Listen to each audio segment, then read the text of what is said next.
अरहंत सिद्ध वितराग परमात्मा निर्ग्रंथ आप्त ज्ञानी सद्गुरुदेव एवं आगम वाणी को भावमय वंदन नमन।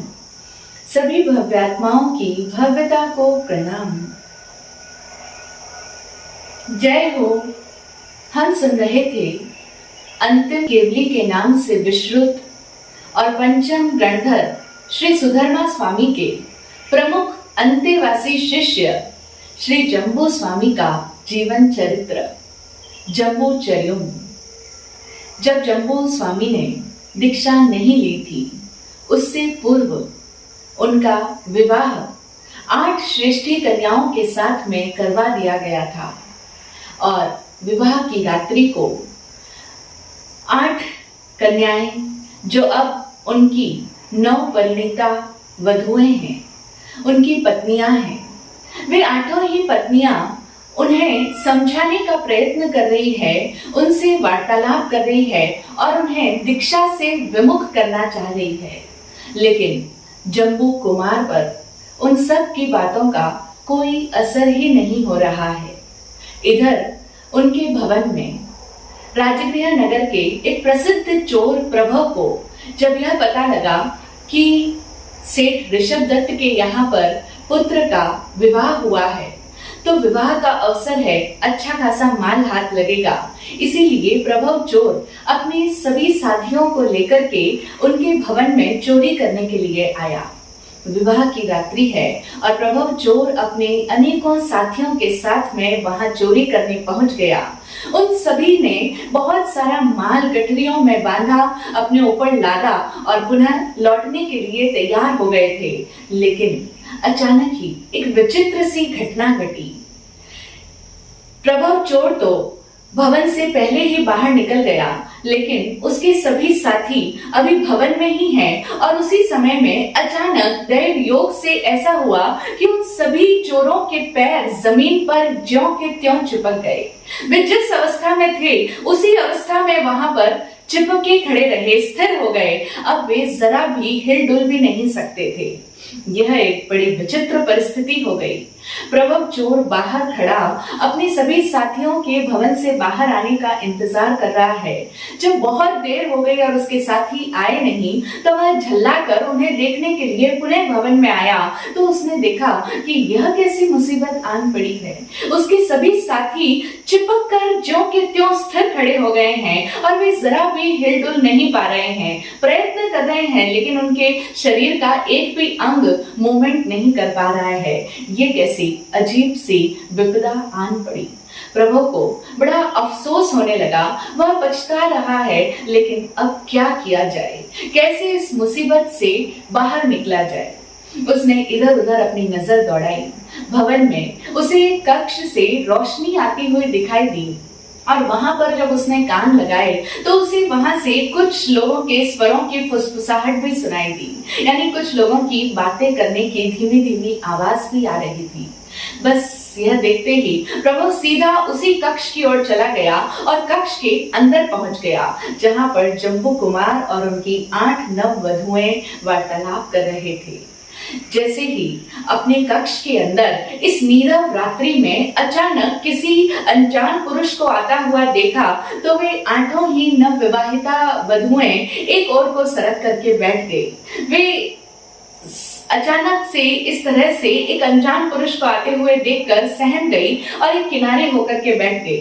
प्रभु सीधा जम्बू कुमार के पास में पहुंचा और उन्हें देख करके कहने लगा कि मैं एक चोर हूं और कुमार, मैंने आज तक अपने जीवन में बड़े बड़े अद्भुत, अनोखे, आश्चर्यजनक और साहसपूर्ण कार्य किए हैं। उनकी तो बड़ी लंबी कहानी है, लेकिन मेरा आज तक कोई भी बाल भी बांका तक नहीं कर पाया है और राज्य के जासूस मेरे पीछे अनेकों वर्षों से लगे पड़े हैं, लेकिन आज तक कोई मुझे ढूंढ भी नहीं पाया है। किसी की हिम्मत नहीं कि वो मुझे पकड़ पाए, लेकिन आज आपने मुझ पर विजय प्राप्त कर ली है।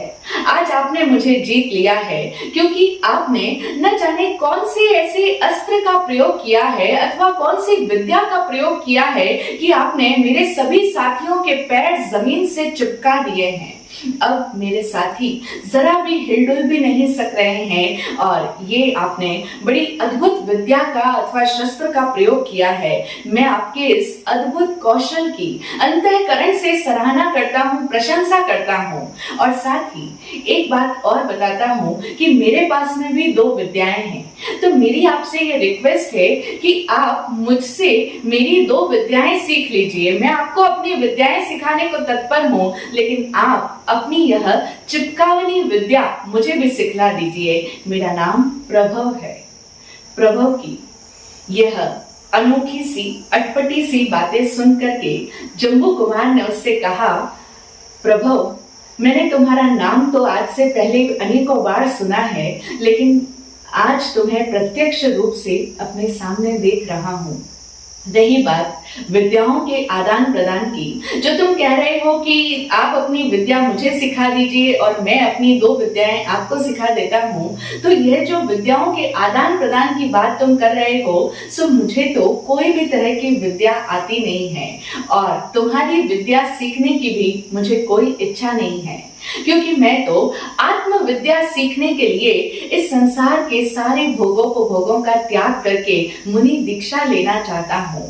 मैं तो इस संसार के समस्त विषय जन्य भोगों को त्याग करके मुनि दीक्षा लेने के लिए तत्पर हूँ, क्योंकि इस संसार के अंदर जितनी भी विद्याएं हैं उन सब को सीख लो, लेकिन यदि अपने आप को नहीं जाना, अपने आप को जानने की विद्या जो कि आत्म विद्या कहलाती है, अगर उसे नहीं सीखा तो संसार की सारी बाकी की विद्याएं व्यर्थ है।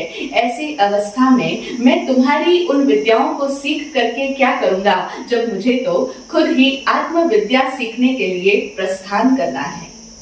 जम्बू कुमार की यह बात सुनते ही प्रभव चोर विस्मित रह गया। हैरानी की ही बात थी, आज तक प्रभव चोर ने ऐसा कभी कोई दृश्य नहीं देखा था, ना ही ऐसा कोई वाकया उसके जान पने में आया था, कभी सुनने में आया था। प्रभव जम्बू की यह बात सुनकर के मन ही मन सोचने लगा कि इतने अपार धन वैभव को और अप्सराओं को मात देने वाली इन नवविवाहिता कन्याओं को त्याग करना और दीक्षा लेने की बात सोचना, यह किसी साधारण व्यक्ति का काम तो हो ही नहीं सकता।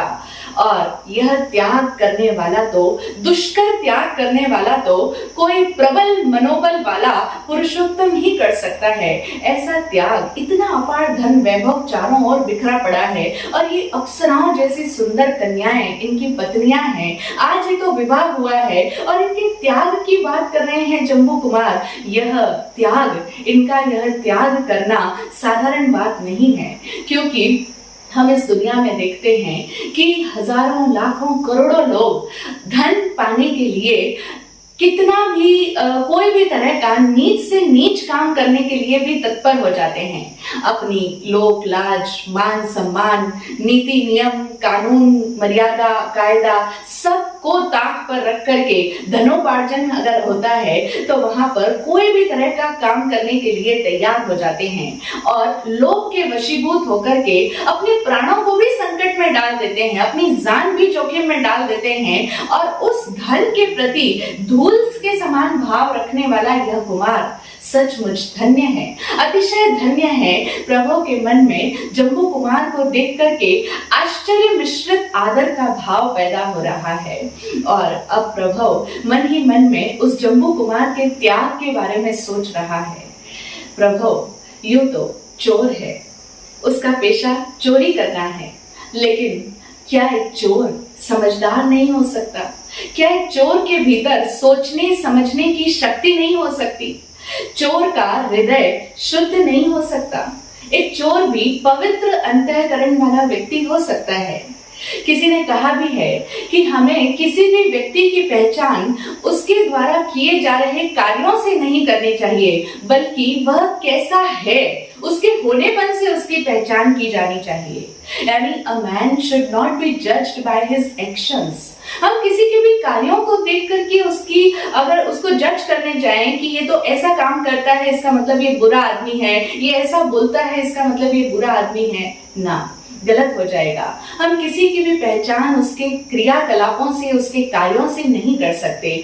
वह भीतर में कैसा है, उसकी समझ कैसी है, उसके भीतर के भाव कैसे हैं, उसी से एक व्यक्ति डिफाइन होता है। यानी एक व्यक्ति अपने भीतर के भावों से, अपने अंदर की समझदारी से परिभाषित होता है।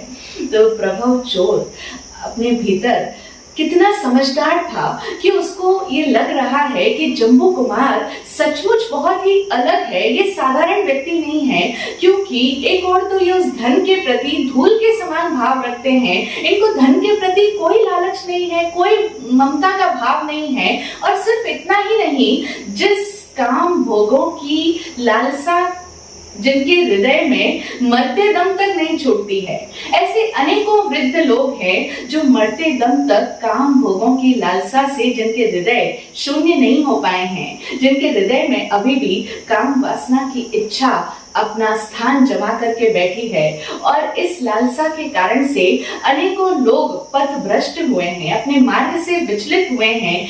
ऐसी उस काम भोगों की लालसा के प्रति कुमार की यह विरक्ति धन्य है, अद्भुत है। उनकी यह अनासक्ति सचमुच धन्यवाद का पात्र है। वह प्रभु मन ही मन में इस तरह का चिंतन कर रहा है, और क्यों नहीं कर सकता है, क्योंकि वह चोर भले ही है, लेकिन जैन दर्शन कहता है कि संसार में रहा हुआ प्रत्येक आत्मा स्वरूपतः शुद्ध है, पवित्र ही है।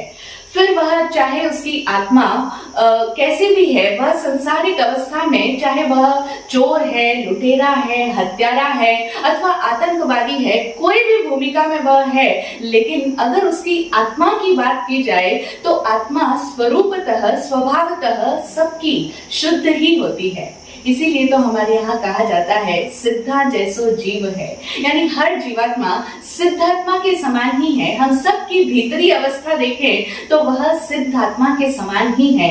हाँ, बाहर से संसार अवस्था में जब तक हम रहते हैं तब तक अलग अलग तरह के कर्मों का आवरण हमारे ऊपर है, और उन कर्मों का उदय जैसा होता है उसी के अनुरूप उदयाधीन अवस्था में हमें उस तरह के कार्य करने के लिए बाध्य होना पड़ता है। जिस तरह से यहाँ प्रभु चोरी का काम कर रहा है, लेकिन हो सकता है वह उसके पूर्व में किए गए जो कल्प है, उसके जो पूर्वकृत भाव रहे हैं, जो निदान रहा हो, कल्प रहा हो, उस कल्प की आज निर्जरा हो रही है, क्योंकि वह पूर्व में किया गया भाव उदय में आ रहा है। तो इसीलिए जो रिकॉर्डिंग, जो अपने भावों से उसने जो रिकॉर्डिंग कर रखी है, वह भाव रिलीज हो रहे हैं। अब वह पिक्चर रिलीज हो रही है, अब वह घटना स्क्रीन पर सामने आ रही है। यानी अभी हमें वह प्रभाव चोरी करता हुआ नजर आ रहा है, लेकिन जो भी अभी हमारा उदय में आता है वह तो जा रहा है, उसकी तो निर्जरा हो रही है, इसीलिए वह तो जा रहा है। मुख्य बात क्या है कि वर्तमान में कोई भी कार्य करते समय में हमारे भीतर की भावधारा कैसी है, हमारे अंदर की दशा क्या चल रही है, वह महत्वपूर्ण होती है। और वही वर्तमान में रहा हुआ हमारा भाव ही पुरुषार्थ कहलाता है। हम लोग अनेकों बार सुनते हैं ना, पुरुषार्थ करना चाहिए, सम्यक पुरुषार्थ करना चाहिए। तो पुरुषार्थ यानी क्या? वर्तमान में हमारे भीतर में कैसे भाव चल रहे हैं उसके प्रति हम अवेयर रहे, उसके प्रति हमारा होश रहे कि हमारे भाव, जो वर्तमान के हमारे भाव है, वही पुरुषार्थ कहलाता है। तो प्रभव चोर को उसके कर्मों की उदयाधीन अवस्था के कारण, यद्यपि वह चोर है, चोरी कर रहा है, लेकिन भीतर से उसकी आत्मा कितनी पवित्र थी कि एक जरा सा निमित्त मिला, जम्बू कुमार को देखना, उनसे मिलना, उनकी बात सुनना, उसके लिए निमित्त ही तो था। और इस निमित्त को पाते ही उसकी आत्मा के भीतर का वह कर्मावरण दूर होने लगा, और अब प्रभव मन ही मन में उनके जम्बू कुमार के गुणों के प्रति अहोभाव से भर रहा है। प्रभव की ये कितनी बड़ी विशेष बात है।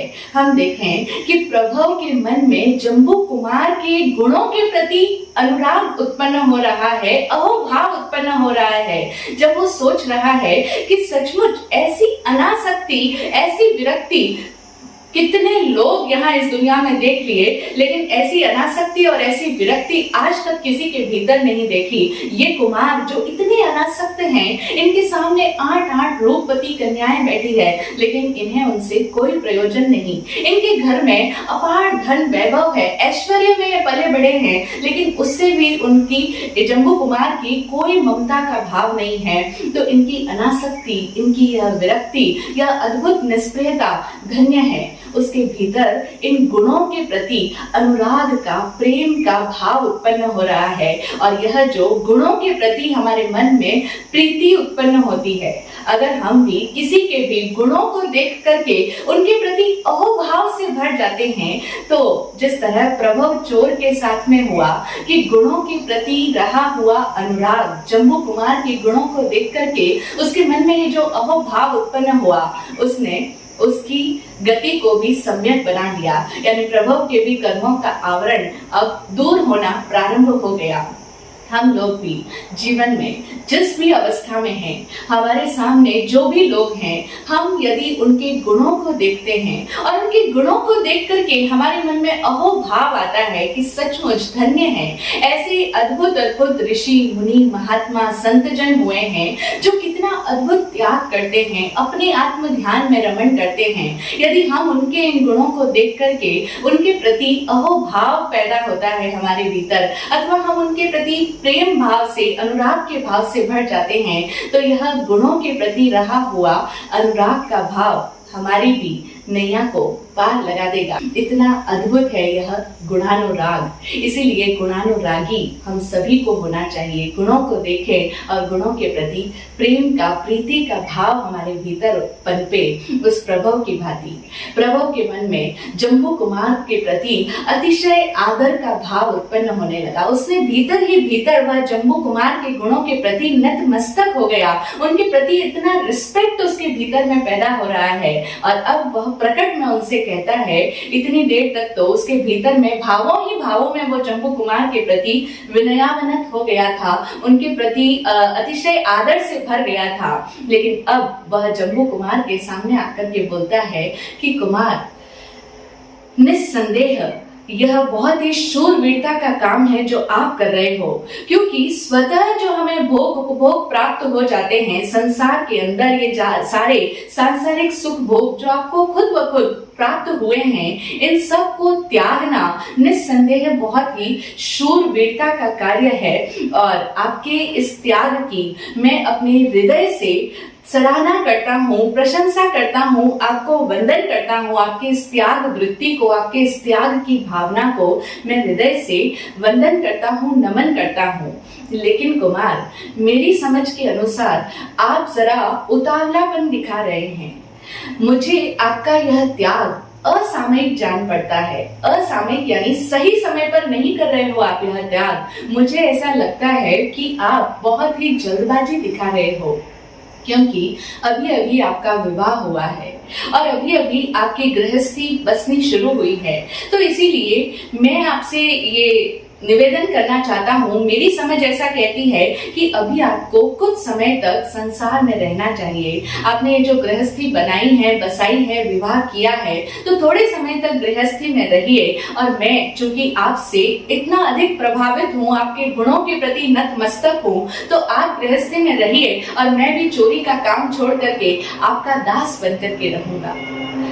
प्रभव की यह बात सुनकर के जम्बू कुमार प्रभव से कहने लगे, भाई प्रभव, शायद तुम्हें यह पता होगा कि हम सब की आत्मा इस संसार के अंदर अनंत काल से, अनादि काल से जन्म मरण कर रही है। यानी कितने समय से कोई मालूम ही नहीं है। अनादि, जिसकी आदि ही नहीं है, जिसकी कोई बिगनिंग नहीं है, इतने लंबे समय से हम सब की आत्माएं इस संसार के अंदर जन्म मरण कर रही है।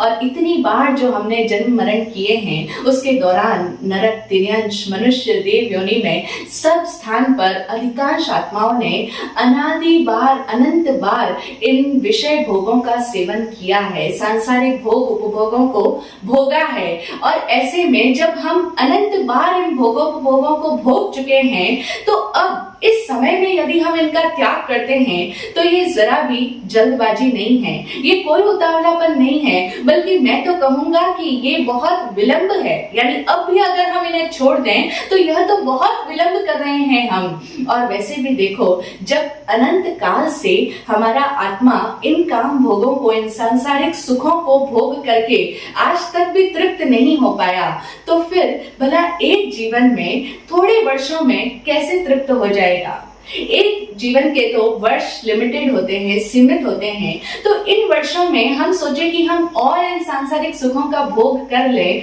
तो क्या हमारा आत्मा तृप्त हो जाएगा। जो आज तक इतने अनेक जीवनों में भोग कर आ गया, उसमें भी तृप्ति नहीं हुई, तो अब इस जीवन के थोड़े वर्षों में भला तृप्ति कैसे हो पाएगी। क्योंकि जिस तरह से आग के अंदर जितना ईंधन डाला जाता है, ज्यों ज्यों उसमें ईंधन डालते हैं त्यों त्यों अग्नि और अधिक उग्र होती जाती है, ऐसा ही इन काम भोगों का भी हाल है। यही हाल काम भोगों की अभिलाषा का भी है। जैसे जैसे हम इन सांसारिक सुखों का भोग करते हैं, वैसे वैसे हमारे भीतर इनको भोगने की अभिलाषा और अधिक बढ़ती ही चली जाती है। इसीलिए श्रेयस्कर यही होगा कि हम भोगों की अभिलाषा से ही बच जाएं और इसके अलावा सच्चा सुख और शांति पाने का दूसरा कोई उपाय नहीं है। और यह उपाय भी सिर्फ मनुष्य भाव में ही किया जा सकता है, क्योंकि मनुष्य गति के अलावा अन्य किसी भी गति में ना तो जीवात्मा के पास में इतनी शक्ति होती है और ना ही इस सत्य को समझ पाने का विवेक ही प्राप्त होता है। यानी यह सिर्फ मनुष्य भव ही है जहां हम इस बात को समझ सकते हैं कि भोगों को तो जितना भोगेंगे उतनी ही उसकी अभिलाषा बढ़ती ही चली जाएगी। इसीलिए इसको अभी ही विराम देना ठीक होगा और यह कार्य सिर्फ मनुष्य गति में ही संभव है। और तुम कहते हो कि थोड़े समय गृहस्थ अवस्था में रहकर फिर मुनि दीक्षा धारण कर लेना, तो भाई प्रभु, कौन जानता है कि इस जीवन का अंत कब हो जाएगा। हम इस जीवन में आए हैं, लेकिन कब यहाँ से चले जाएंगे, हमारी मृत्यु कब घटित हो जाएगी, कब यह जीवन की डोर नष्ट हो जाएगी, टूट जाएगी, इसे क्या कोई जानता है। इसे कोई भी नहीं जानता है। तो ऐसे में जब हमें सद्बुद्धि सूझ जाए, जब हमें यह समझ आ जाए और जब हमारे हृदय में ये पवित्र भावनाएं उछाले मार रही हो, उस समय में विलंब करना किसी भी प्रकार से उचित नहीं होगा। कोई भी तरह से उसे बुद्धिमत्ता का कार्य नहीं कहा जा सकता है। और जो लोग इस बुद्धिमत्ता के मार्ग पर नहीं चलते हैं और भविष्य के भरोसे बैठे रहते हैं, सोचते हैं कि धर्म का कार्य तो कल कर लेंगे, आज नहीं तो कल कर लेंगे, अभी युवावस्था में नहीं वृद्धावस्था में हम इन भोगों को त्याग देंगे। तो जो इस तरह से भविष्य के भरोसे बैठा रहता है और अपने जीवन में सामने आए हुए शुभ अवसर का लाभ नहीं उठाता है, उसे अंत में पछताना पड़ता है। जो व्यक्ति सही अवसर का लाभ नहीं उठाता है, वह बाद में पछताता है। ठीक उस जयचंद की भांति जो शहद की कुछ बूंदों के लोभ में आकर के अपने प्राणों से हाथ धो बैठा, वह मधु के लोभ में आकर के उसके मोह में मग्न होकर के अपने प्राणों को भी संकट में डाल देता है। यह बात सुनते ही प्रभु कहने लगा, कौन जयचंद, कौन शहद के लोभ में आकर के अपने प्राणों से हाथ धो बैठा, आप किसकी बात कर रहे हैं, मैं समझा नहीं। तब जम्बू कुमार ने कहा, प्रभु सुनो, मैं तुम्हें एक कहानी सुनाता हूँ जो कि मनोरंजक तो है ही, साथ ही शिक्षाप्रद भी है। बहुत प्राचीन युग की बात है, पुराने जमाने की बात है। हस्तिनापुर नगर में धनपाल नाम का एक सार्थवा सेठ रहता था और वह विदेशों में व्यापार करने के लिए जाया करता था। सार्थवा शब्द शायद हमारे लिए अपरिचित हो। पुराने जमाने के अंदर सार्थवा सेठ हुआ करते थे, यानी ऐसे बड़े बड़े सेठ होते थे जो कि विदेश में यानी अपने नगर को छोड़ करके परदेश में अन्य दूसरे दूर दूर के नगरों में दूसरे देशों में व्यापार करने के लिए जाया करते थे। लेकिन अकेले नहीं जाते थे, क्योंकि उस जमाने में यात्रा इतनी आसान नहीं थी जैसी आज है। तो उस समय में वो बड़े सेठ अपने नगर के अथवा आसपास के दूसरे भी अन्य वणिकों को, अन्य व्यापारियों को निमंत्रण देते थे और उन सभी को साथ में लेकर के एक बहुत बड़ा समूह को लेकर के, पूरे सार्थ को लेकर के, समूह को ही सार्थ कहा जाता था, तो उस पूरे सार्थ के साथ में प्रस्थान करते थे विदेशों में व्यापार के उद्देश्य से। तो ऐसे ही वह धनपाल सेठ व्यापार के लिए जा रहा था एक बार, तब उसने निमंत्रण दिया अन्य व्यापारियों को कि वे भी उनके साथ में आ सकते हैं ताकि यात्रा की कठिनाइयों से बच सके। तो उनके निमंत्रण को सुन करके उसी नगर में रहने वाला एक जयचंद नाम का वणिक था, वह भी उस सार्थवाह के साथ हो गया। चलते चलते सार्थवाह ने मार्ग में एक बहुत ही गहरे वन के अंदर, घने जंगल के अंदर पड़ाव डाला। कुछ देर विश्राम करने के लिए वे सभी लोग वहीं पर ठहर गए। उस समय जयचंद के मन में न जाने क्या सूझी कि वह अपने सभी साथियों से दूर एक ओर को जाकर के सो गया। और रास्ते की थकावट भी बहुत अधिक थी, इसीलिए थकावट के कारण उसे गहरी नींद आ गई। अब सार्थवाह से वह बहुत ही दूर जाकर के एक और कोने में जाकर के सो गया था और इधर सार्थवाह के चलने का समय हुआ तो सार्थवाह सेठ अपने अन्य दूसरे सभी साथियों को लेकर के प्रस्थान कर गए, वहां से आगे बढ़ गए। और चूंकि जयचंद बहुत दूर था इसीलिए उन्हें जयचंद का ख्याल ही नहीं आया और वह पड़ाव, उनका वह काफिला, उनका वह सार्थ आगे बढ़ गया। अब जयचंद की जब आंख खुली नींद से तब तक सूर्यास्त होने के करीब था, रात्रि आने वाली थी और जयचंद भागा भागा पड़ाव की दिशा में गया, लेकिन वहां पर तो कोई भी नहीं था। उस स्थान को सुनसान देख करके जयचंद बहुत ज्यादा डरने लगा, उसकी घबराहट का पार नहीं था। स्वाभाविक सी बात है, ऐसी अवस्था में, ऐसी दशा में जयचंद के स्थान पर कोई और भी होता तो घबराहट होनी बहुत ही स्वाभाविक सी बात थी, क्योंकि पहला तो जयचंद वहां बिल्कुल अकेला था, दूसरा सूर्य अस्त हो चुका था, रात्रि घिर आई थी और तीसरा जयचंद को रास्ते का भी भान नहीं था, रास्ते का ज्ञान नहीं था कि किस दिशा में यात्रा करनी है और फिर उसके पास में भोजन इत्यादि का भी कोई सामान नहीं था। उसने चारों ओर नजर दौड़ाई, इधर उधर देखा, लेकिन वहां उस घने जंगल में सिवा विशालकाय वृक्षों के और उसे कुछ भी दिखाई नहीं दिया। वह सोचने लगा, अब क्या करूं, किधर जाऊं, रात्रि कहां व्यतीत करूं। फिर उसने सोचा कि अगर रात का समय है और अगर मैं कहीं पर भी जाता हूं तो अंधेरे में पथ भ्रष्ट हो जाने का खतरा है कि मैं मार्ग भूल सकता हूं। तो एक तो पथ भ्रष्ट हो जाने का संकट है और दूसरा फिर जंगल है तो जंगल में जंगली जानवरों का भी, हिंसक पशुओं का भी खतरा होगा, तो इसीलिए मैं इसी स्थान पर रात्रि बिता लेता हूँ। अब वहां पर रात के समय में सिंहों और चीतों की भयानक दहाड़ों की आवाज के बीच में उसने किसी तरह वह रात्रि तो व्यतीत कर ली। फिर जब प्रभात हुआ, सूर्योदय हुआ, तब वह एक ओर को चल दिया। रास्ता जानता नहीं था, लेकिन कोई भी एक दिशा में वह आगे बढ़ गया। वह चलता चला जा रहा था उस सघन वन के अंदर और वहां पर उसे एक हाथी दिखाई दिया, जंगली हाथी, और वह हाथी उसके पीछे हो गया, उसके पीछे पड़ गया। जैसे ही जयचंद ने देखा कि जंगली हाथी उसके पीछे पड़ गया है, वह तो अपने प्राण हथेली पे लेकर के भागा और भागते भागते भागते उसे एक बहुत बड़ा वृक्ष दिखाई दिया। उस वृक्ष की एक मजबूत सी शाखा को पकड़ करके वह लटक गया। अब वह एक पेड़ की मजबूत डाल को पकड़ करके लटका हुआ है, लेकिन जहां पर वह लटका हुआ है उसी के नीचे एक भयानक गहरा कुआं था और उस कुएं के अंदर एक तीव्र विष वाले नागराज यानी विषधर सांप अपने फन फैलाए बैठे थे। जैसे ही जयचंद ने देखा, जयचंद को ऐसे लगा मानो वह सांप उसी की प्रतीक्षा कर रहा हो कि कब जयचंद नीचे गिरे और कब सांप उस पर अपनी विषाक्त दाढ़ें आजमाए।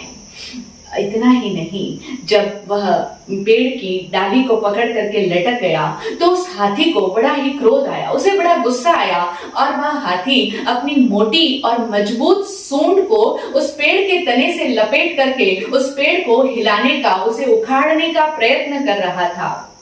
और इधर जिस शाखा को पकड़ करके जयचंद लटका हुआ था, उस शाखा को दो चूहे कुतर रहे थे, यानी वो चूहे उस शाखा को काट रहे थे। इतना ही नहीं, जयचंद का दुर्भाग्य अभी यहीं पर समाप्त नहीं होता है। उस पेड़ के ऊपर मधुमक्खियों का एक बड़ा सा छत्ता भी लगा हुआ था, और ज्यों ही वह हाथी उस पेड़ को हिला रहा था, उखाड़ने की कोशिश कर रहा था, तो पेड़ ज्यों ही हिला कि वह मधुमक्खियों के छत्ते में बैठी हुई सारी मक्खियां उड़ी और उड़ करके जयचंद के शरीर से चिपक गई। अब जयचंद को अनेक तरह से वो दंश का अनुभव हो रहा है, मधुमक्खियां भी उसे काट रही है। लेकिन ऐसे समय में जब जयचंद चारों तरफ से संकट में घिरा हुआ है, जयचंद की अवस्था सचमुच इस समय बड़ी दयनीय थी। वह चारों तरफ से विपदा में घिरा हुआ है कि एक तरफ तो पेड़ के गिरने का डर है, और यदि पेड़ ना भी गिरे तो भी उसको वो दो चूहे कुतर रहे हैं, काट रहे हैं। डाली, वह पेड़ की डाली चूहों के द्वारा काटे जाने पर कभी भी गिर सकती है और नीचे गिरेगी, सांप के शिकार बनी। ऐसी इस यातना के समय में, ऐसे इस संकट के समय में भी जयचंद को एक सुख प्राप्त हो रहा था। सुख प्राप्त हो रहा था ऐसी विकट अवस्था में। भला वह कौन सा सुख था जो इस समय में, इस अवस्था में जयचंद को मिल रहा था? जयचंद को सुख था इस घोर यातना के समय में भी कि मक्खियां जब उड़ रही थी, उनका छत्ता हिला तो उनके छत्ते से शहद की कुछ बूंदें टपक जाती थी। थोड़ी थोड़ी देर में कुछ बूंदें शहद की, मधु की टपक रही थी, और जयचंद उन शहद की बूंदों को अपना मुंह खोलकर ग्रहण कर लेता था। यानी जब चारों तरफ से वह संकट में गिरा है, उस समय में भी वह शहद की उस बूंद को पी रहा है। ये उसका सबसे बड़ा सुख है उस समय का। अब संयोग की बात है कि उसी समय वहां से एक विद्याधर अपनी पत्नी के साथ विमान में गुजर रहा था।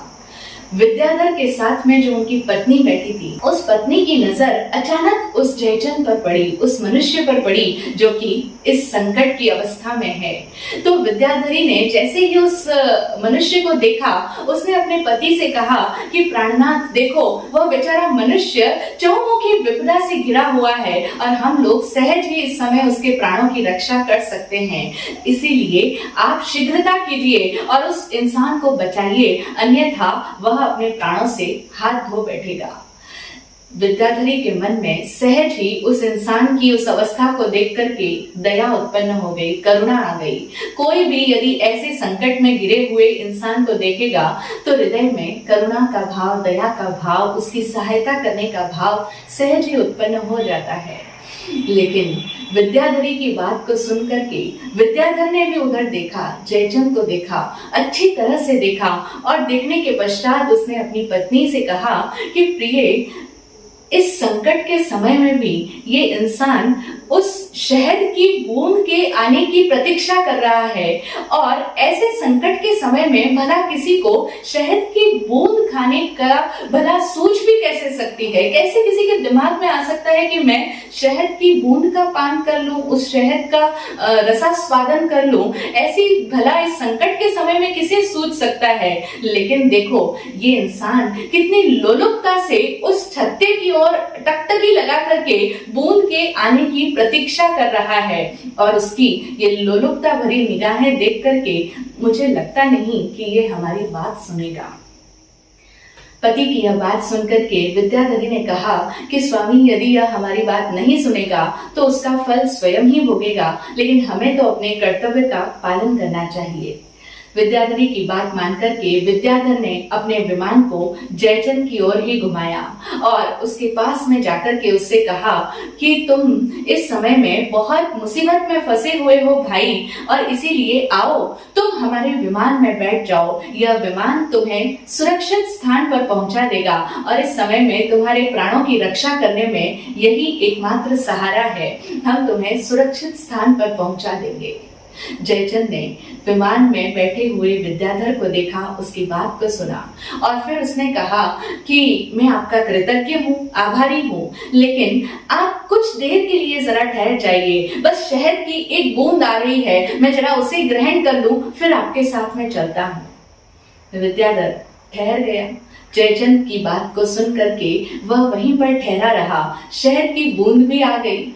जयचंद ने उस बूंद को ग्रहण कर लिया, लेकिन जब विद्याधर ने उस बूंद को ग्रहण करने के पश्चात जयचंद से कहा कि अब चलें, तो चलने की बात को सुनकर के जयचंद ने फिर दूसरी बूंद खाने तक का भी समय मांगा और फिर दूसरी ले ली, उसके बाद में तीसरी, फिर चौथी, पांचवी, और इस तरह से बहुत देर हो गई। तब विद्याधर ने जयचंद से बार बार चलने के लिए कहा, लेकिन जयचंद हमेशा ही एक बूंद और आ जाए, बस उसी तरह की बात उस विद्याधर से करता रहा। अंत में विद्याधर निराश हो गया और वहां से चला गया। जयचंद उसी अवस्था में रह गया, शहद ग्रहण करने के लोभ में। अंत में वही हुआ जो होना संभावित था, जो रिजल्ट होना था वही हुआ कि उस पेड़ की शाखा को उन चूहों ने कुतर डाला और जैसे ही वह डाली टूटी कि जयचंद उस कुएं के अंदर धड़ाम से जाकर के गिरा और वहां पर पहले से ही नागराज उसकी प्रतीक्षा में ही थे। और नागराज ने अपना वह तीव्र विष उस जयचंद के शरीर में व्याप्त कर दिया। अब जयचंद उस मधु की, शहद की कुछ बूंदों के लालच में आकर के अपने प्राणों से हाथ धो बैठा, अंत में मृत्यु को प्राप्त हो गया। यह कथा सुनाकर के जम्बू कुमार प्रभु से कहते हैं कि प्रभु, मैं उस जयचंद की भांति मूर्ख नहीं हूँ कि कुछ शहद की बूंदों की मिठास के लालच में आकर के अंत में अपने ही प्राणों से हाथ धो बैठूं, यानी अंत में मृत्यु को प्राप्त हो जाऊं। और इस समय में हम सब मनुष्यों की अवस्था जयचंद की जैसी ही है, यानी हम सब लोग जयचंद जैसी अवस्था में ही इस समय विद्यमान हैं। इसी बात को जो जम्बू कुमार प्रभु से कह रहे हैं, इसी बात को पूज्य विचक्षण श्री जी महाराज साहब ने भजन की कुछ पंक्तियों में पिरोया है। उनके उस गीत के बहुत प्यारे और सुंदर बोल है। वे कहते हैं, है तेरे अंतर में अनंत आनंद सिंधु लहराता, फिर क्यों बाहर भरमाता। हम इंसानों को संबोधित करते हुए कहा जा रहा है, क्यों एक बिंदु मधु बूंद स्वाद हित जन्म मरण दुख पाता, तू क्यों पर में ललचाता, फिर क्यों बाहर भरमाता।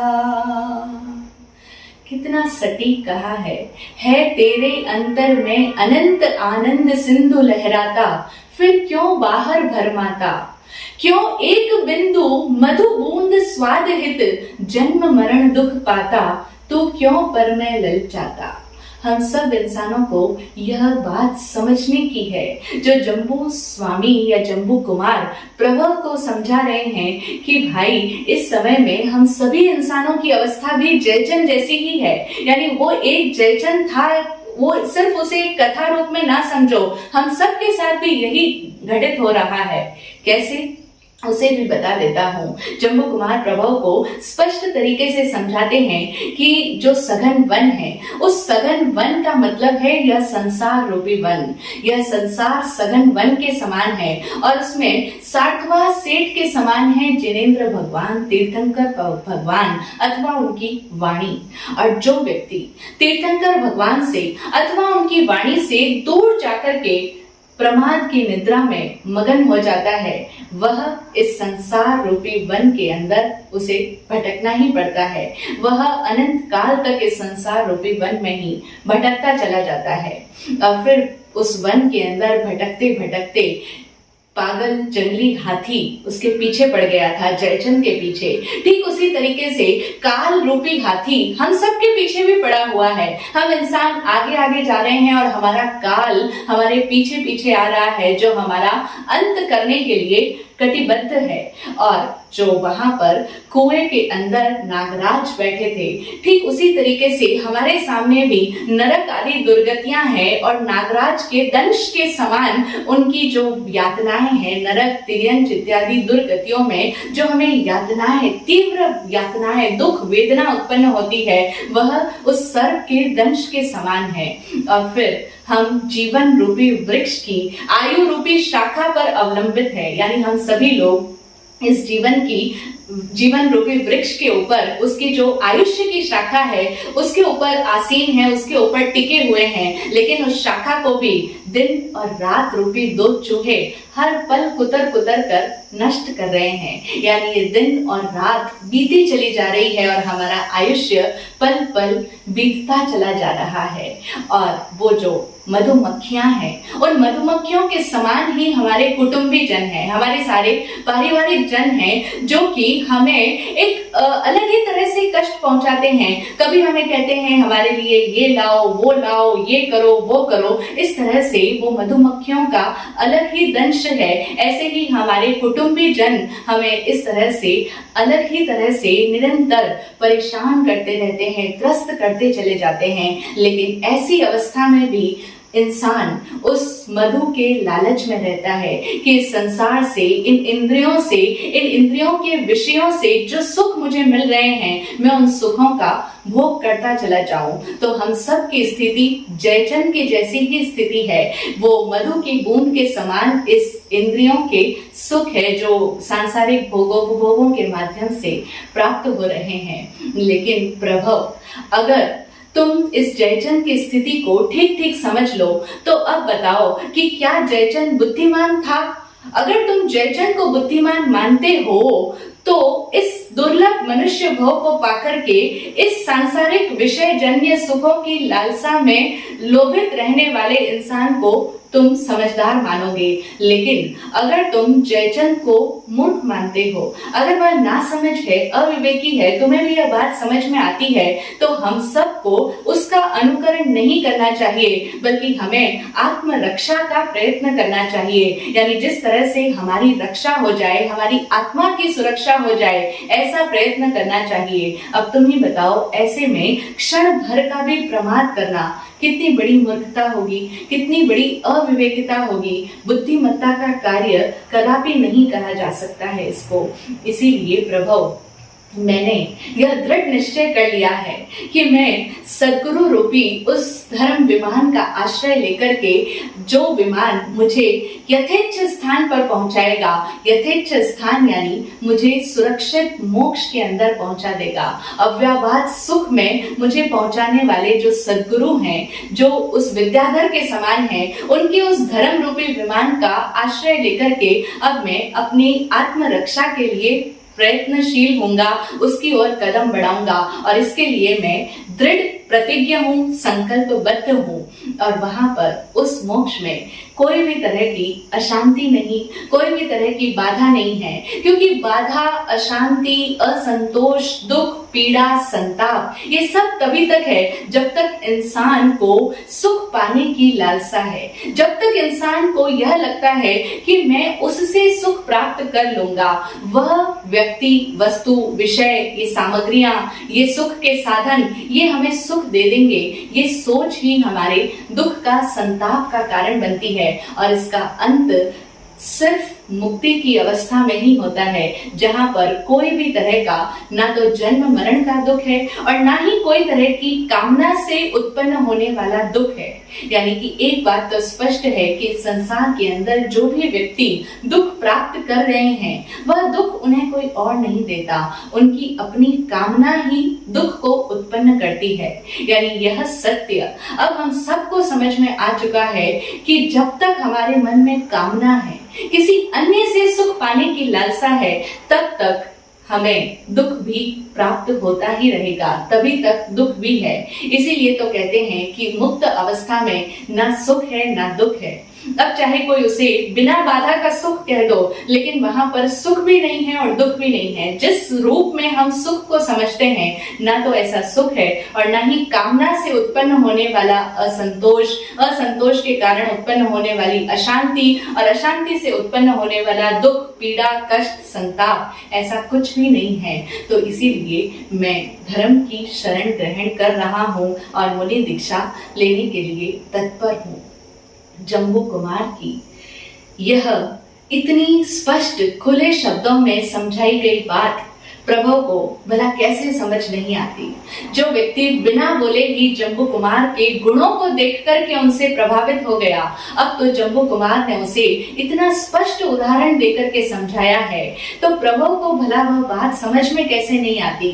समझ में तो आ गई प्रभु को, लेकिन फिर भी अभी भी वह अपने मन की दुविधा जम्बू कुमार के सामने रखता है, और जम्बू कुमार और प्रभु का यह संवाद अभी और भी आगे चलता है।